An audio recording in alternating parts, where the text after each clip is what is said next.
Hi everybody, from wherever you are watching us, karibuni sana for another episode of House of Shaccah. I am here with my brother Patrick Mwai. Hi. Yes. It's good to be here. Good to be back. Yes. Umepotea sana, unajua. What do you mean good to be back? Kwa sababu vile mlikuwa na Lebanon last week. I've been around. Okay. And I'm happy to be here. All right. Good. Thank you. Good for you to be back, man. Thank we are you. happy Thank you, to sir. have you. Yeah. We are also glad to have with us our brother, Bethuel Drum rolls. Laso.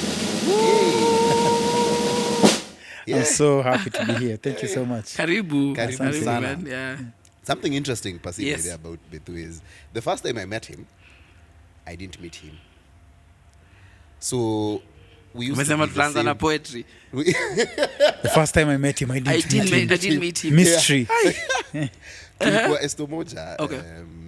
Mahali Somewhere. tuko nje. Yeah. And then one day, nimeenda kucheza ball. And I meet this guy and we play football together and we're like, hey, manze, hey, this is awesome. Then the following week, nimeenda ICC and I see the same guy leading worship. Wow. And I'm just like, this guy plays football and leads worship. But then nikimwangalia, niko like, akai kama ule mwenye alikuwa anacheza football. Alikuwa ameoga hiyo Sunday. Tofauti hapa. Unataka umuone na some small shorts na socks ndefu. Kuna No, jamaa na hata nywele pia iko a bit different. So one day I stopped him kwa esto, niko like, boss, itabidi uniambie uko na twin brother ama ni wewe ndio unajua. niliona kwa ile church. Hey, guess what? I met both of them. No, you don't have a twin brother. No, as in it was not the twin brother. So history ni yako. Clearly, amechukua history. Patrick, Utatupeleka na motara. the ball is in your court. Yeah. No. I had better leave the footballers to tell it. I see what you did there. Yes. But I'll allow Bethu to introduce himself. Yes, Hata please. mjue kama ni yeye ama kuna wengine. Kuna Bethus. Wote wawili atatuintroduce here. Wote wawili. So Bethu, Yeah. karibu sana. Thank you so much for having me. Yes, you can. And I think what you mean is I do have a twin brother, and he's one of my closest friends. He's a really hilarious person. He's introverted by nature. I think both of us are introverted, but we have varying degrees. Yes, my name is Bethuel Laso, and I love the Lord. I am so happy to be here today and just to be able to have these amazing conversations about the Word of God, but also about life. Yes. We are glad to have you here. Thank you for having me. Yeah, so we've been on a series of skill, trying to really bring out different ways in which we can build our skill. Yeah. We've had different guests here, just to expound on the importance of skill in worship. And in this sense, worship to mean music. So the reason why you are here is to give us a story about you. But in the process, just for you to, to tell someone out there, to encourage someone out there who may be starting off in worship and is trying to really build themselves, but they don't know where to start from. Maybe your story can be a discovery for them. Hopefully. And an inspiration. Yes. So that is why you are here today. Such a wonderful premise. Where do I start? So we start from the beginning. From the beginning. Wewe ulianza kuimba ukiwa na miaka ngapi? And did you know that was singing? Au ilikuwa joyful noise unto the Lord? Fun fact, my gateway into the arts was through dancing. I am originally a dancer. That's how I was introduced to the arts. And so music was through my mother, who was very fluent in the oldies. She would hear an oldie and she would sing word for word. And then, of course, my dad with his Sundowner. Sundowner is the show on KBC. I remember You remember Sundowner, yes. yeah? Every evening he would wind down. That doesn't disclose my does age. not know Sundowner. what you're talking about. You remember Wow. Sundowner? I remember Sundowner. I even remember someone who got born again, who used to host in KBC, by the way, during those days. It was an amazing show. Yes. And my dad used to tape them, and then he could listen to them Kenny during the weekends. G, Kenny G, Charlie Pride. Yes. And so that was the exposure, quote unquote, to say. And so my sister, our firstborn, my my big sister started music very early on in her life, and they were in a girl group called Put Together by Christ, and then now later known as Asante. And they were Pitodera produced, and they were just out there and they were doing amazing things. And they were the first gospel R&B girl group in Kenya, if I'm not wrong. They were doing R&B those days. That's over 25 years ago. Yeah. And so I got my footing now into music through their rehearsal sessions. They would come home and rehearse. I would hear them rehearse their concerts, and they were very dedicated. Original music. We need to go.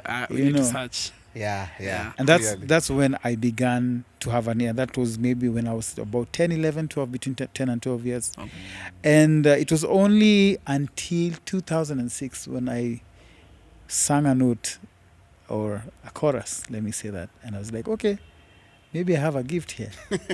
2006? Yeah. 2006. So you professionally started singing 2006. Maybe not professional, but really started singing 2006. That was the first time I opened my mouth to produce music. To belt a note. Yeah.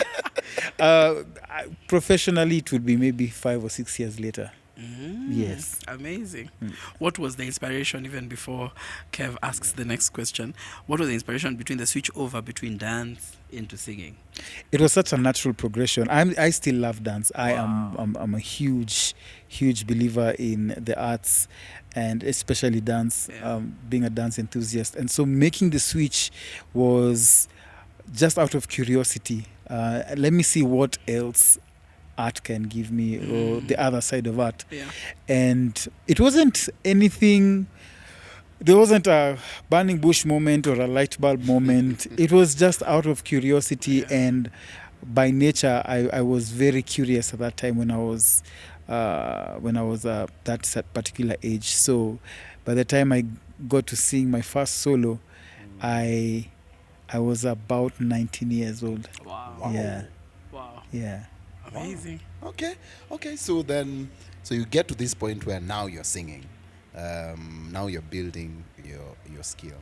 What forms of exposure did you have? Did you get to a point where you had to join a band or even do auditions for sessions just to get to know where your skill is at, just to get to know how far have you grown? Yeah, I was very aggressive. Wow. I would take myself through music theory classes. When I got into music, every part of my body went in. Wow. It wasn't half-hearted. So I began buying music theory books. I saved up to buy my first guitar. Then I saved up to buy my piano. And most of it was self-taught. Then I convinced my parents that I needed to go to music school for singing classes and theory classes, and somehow, African, African world, my parents gave us an enabling environment. Wow. Very enabling environment. They were very supportive of the arts we are doing. Of course, they're African, they're Kenyan. They're like, okay, let's have formal education first. It's the textbook scenarios. To supplement even what it is that you're saying you're passionate about. That's true. However, they were very supportive, and they created an environment where I was able, even my sister, we were able to fully express our gifts within the capacity we had. And so I got myself into music theory. We had no YouTube that time, so the Kasangas were our YouTube. The Tunings were our YouTube, and that's when I would make the long trips from our home to Yaya Center just to put on the headphones and listen to music. So it was hunger that drove me to my first entry point of developing skill. And for the most part, I would just immerse myself in music. Wow. So was there, even as you're immersing yourself, there must have been an inspiration? Because there's usually like a standard somewhere that you see, or even a standard that is set that perhaps you're seeing beyond the standard and saying, Sawa, I like this person. For example, in your case, maybe I would give an example, like I see Kaberia, for example.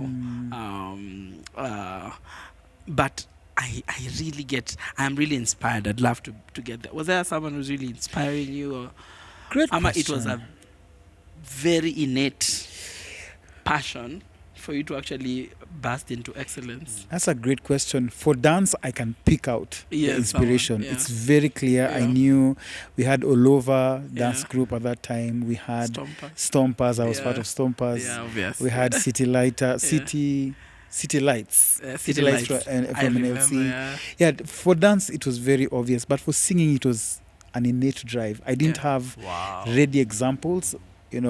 My sister was, by that time she had stopped singing and being part of the girl group for Yeah. quite a number of years. Yeah.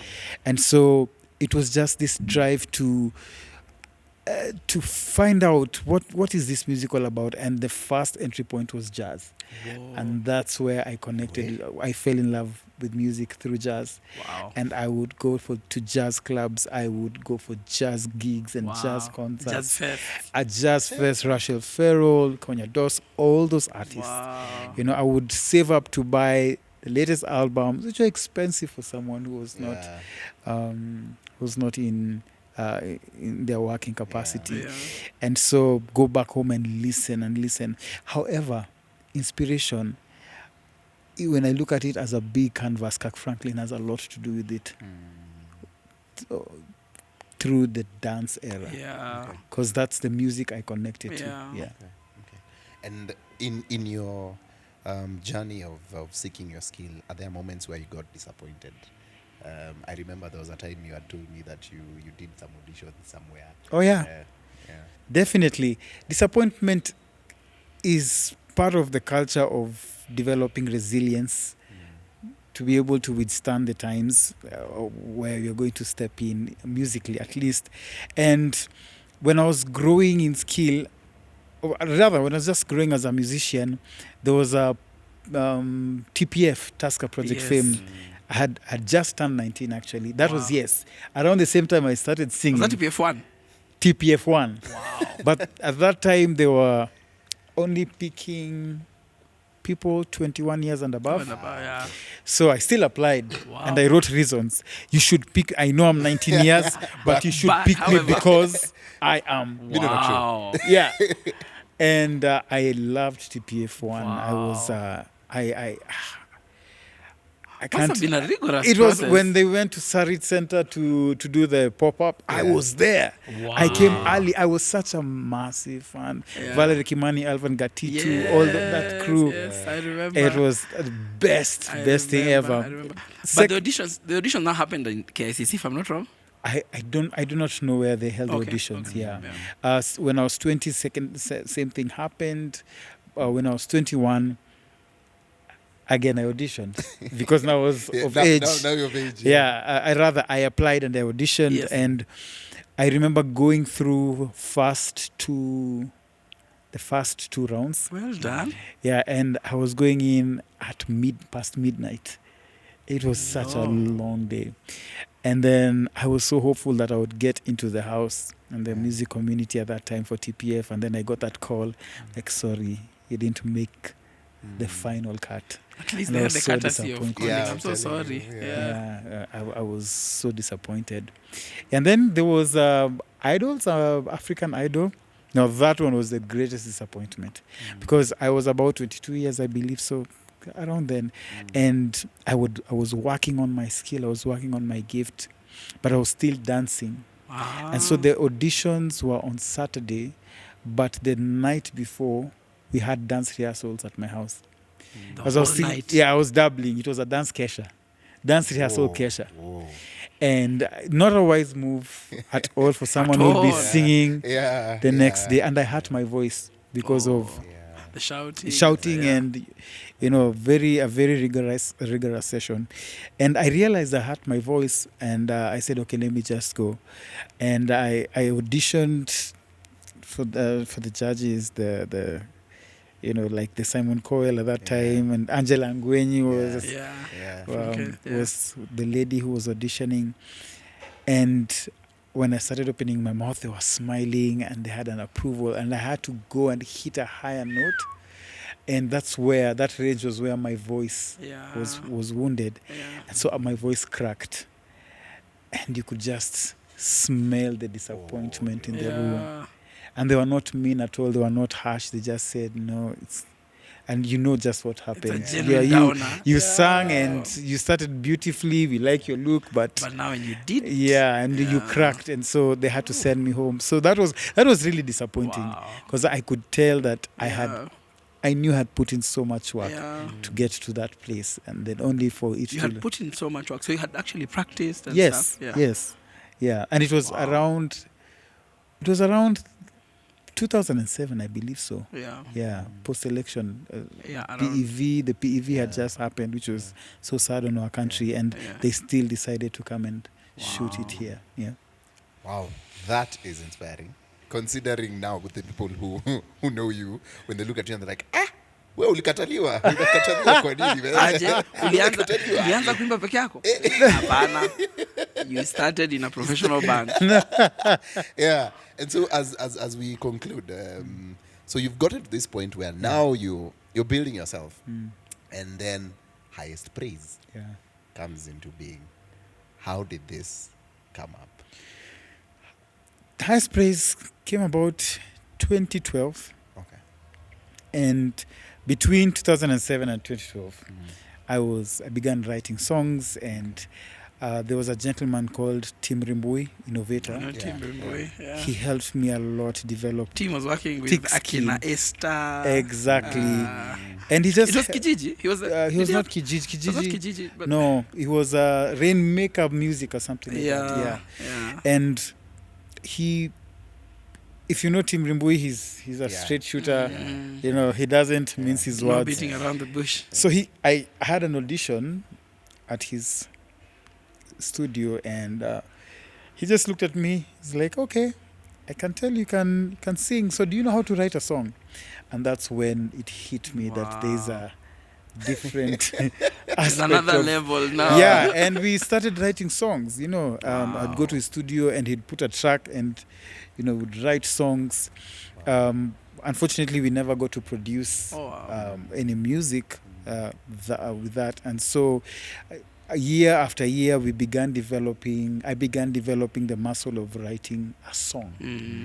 And I started off as an Afrofusion artist with the hair, with the Africa, with the hair, the boys and the boy.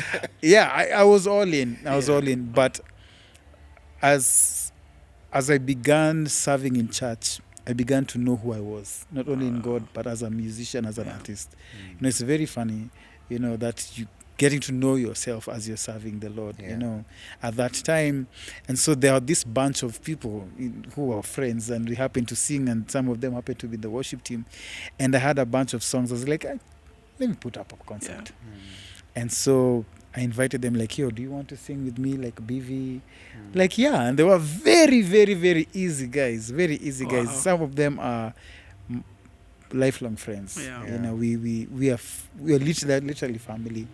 And so that's how Highest Praise Band came together. At that time, we were still looking for band names, before we settled on Highest Praise. It was during a rehearsal. So we began singing together, we rehearsing, I'll teach them the songs. Then we got the band.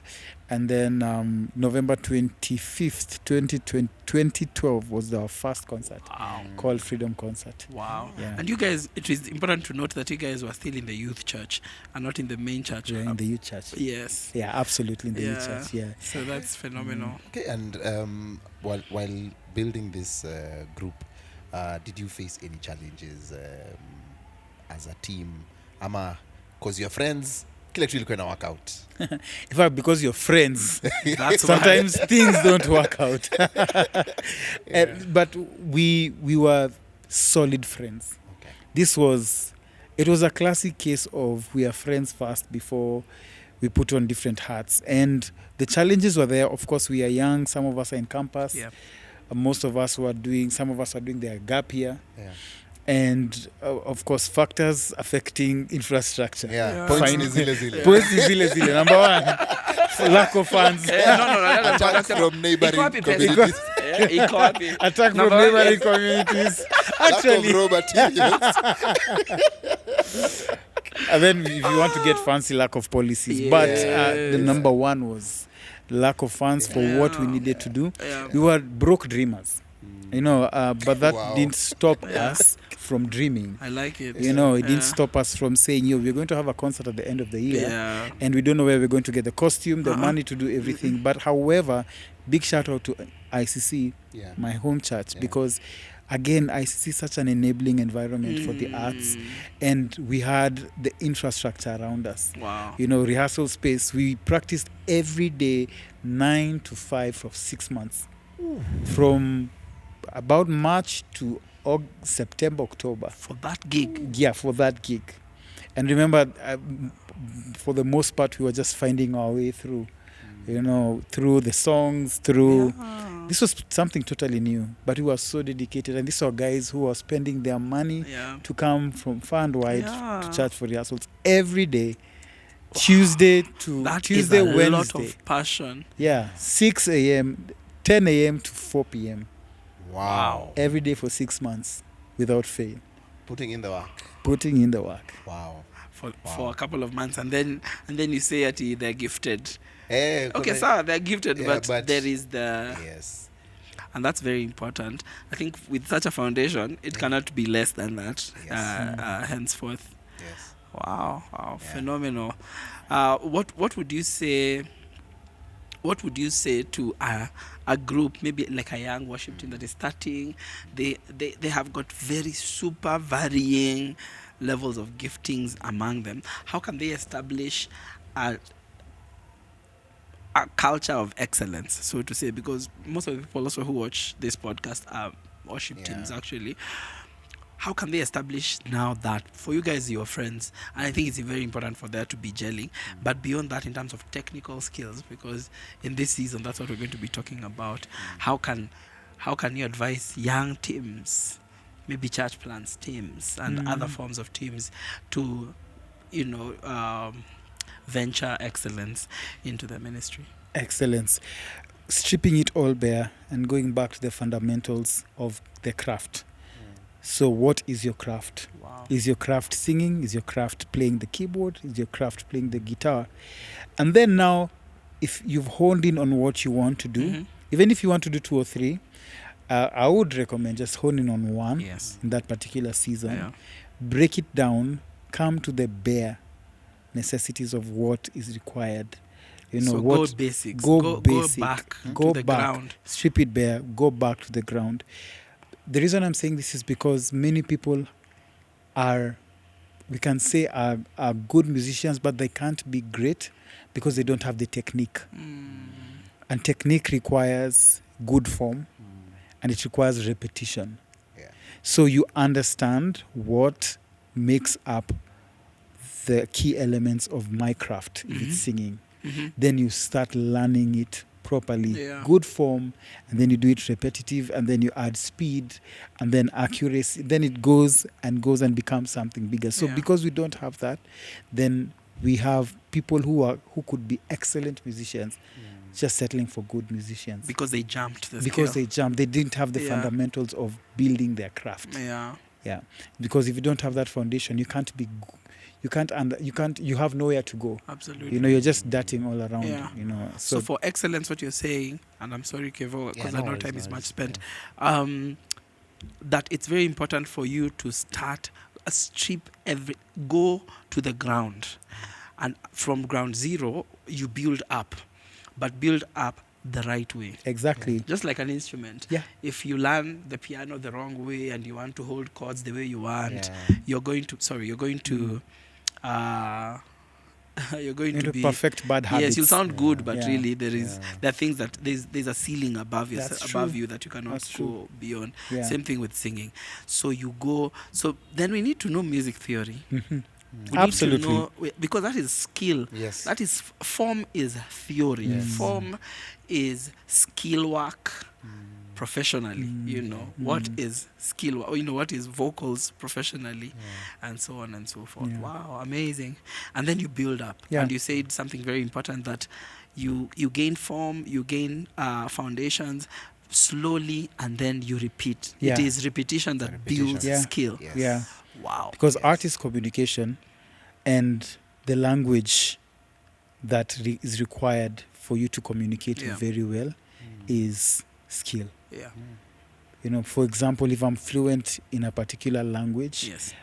it's easier for me to be able to communicate my ideas than it that's- is for someone that's who, really or good. if I'm trying to learn French Yeah. and I'm trying to sing a French song, Yeah. I'll probably stumble. Yeah. But if I've learned French 25 years Yeah.